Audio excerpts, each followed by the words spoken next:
Yeah, I'll believe that when I see it. Hey, this is Scott Ashcroft. How can I Shield Ministries?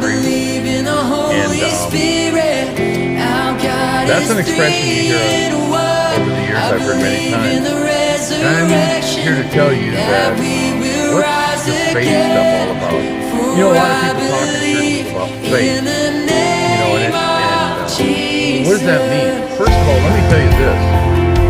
If you read the King James Version, you'll get this right. Romans 12:3 said God has given each of us, given everyone the measure of faith. He's given us all faith.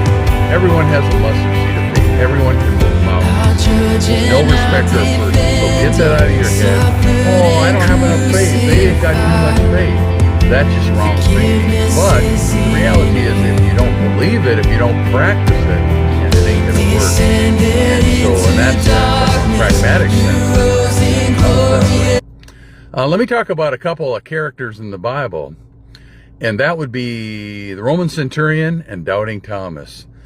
I think for many years I was a Doubting Thomas. I think most Christians in some areas probably are. You know, can you get healed?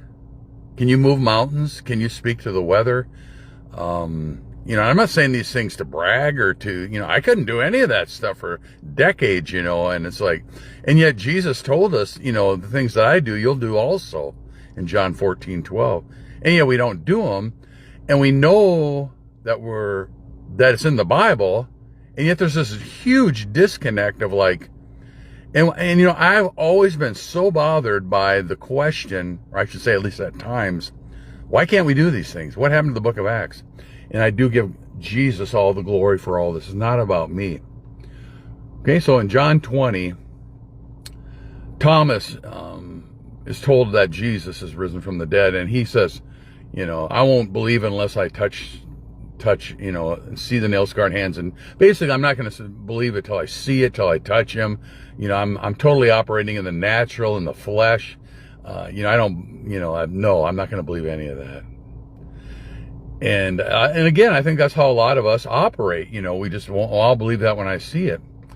And there was a Roman centurion, I believe it was in Matthew 8. He came to Jesus, and I get these mixed up sometimes. But anyway, he was looking, I can't remember if it was his daughter or if it was for a servant, right off the top of my head. It was one or the other. And he says, Lord, you don't have to come to my house. He says, you just speak the word and it will happen. And this guy wasn't in the religious church-going realm. He was, you know, he was a Roman, you know, but he believed. He knew. He says, I know how this works. I've got men under authority.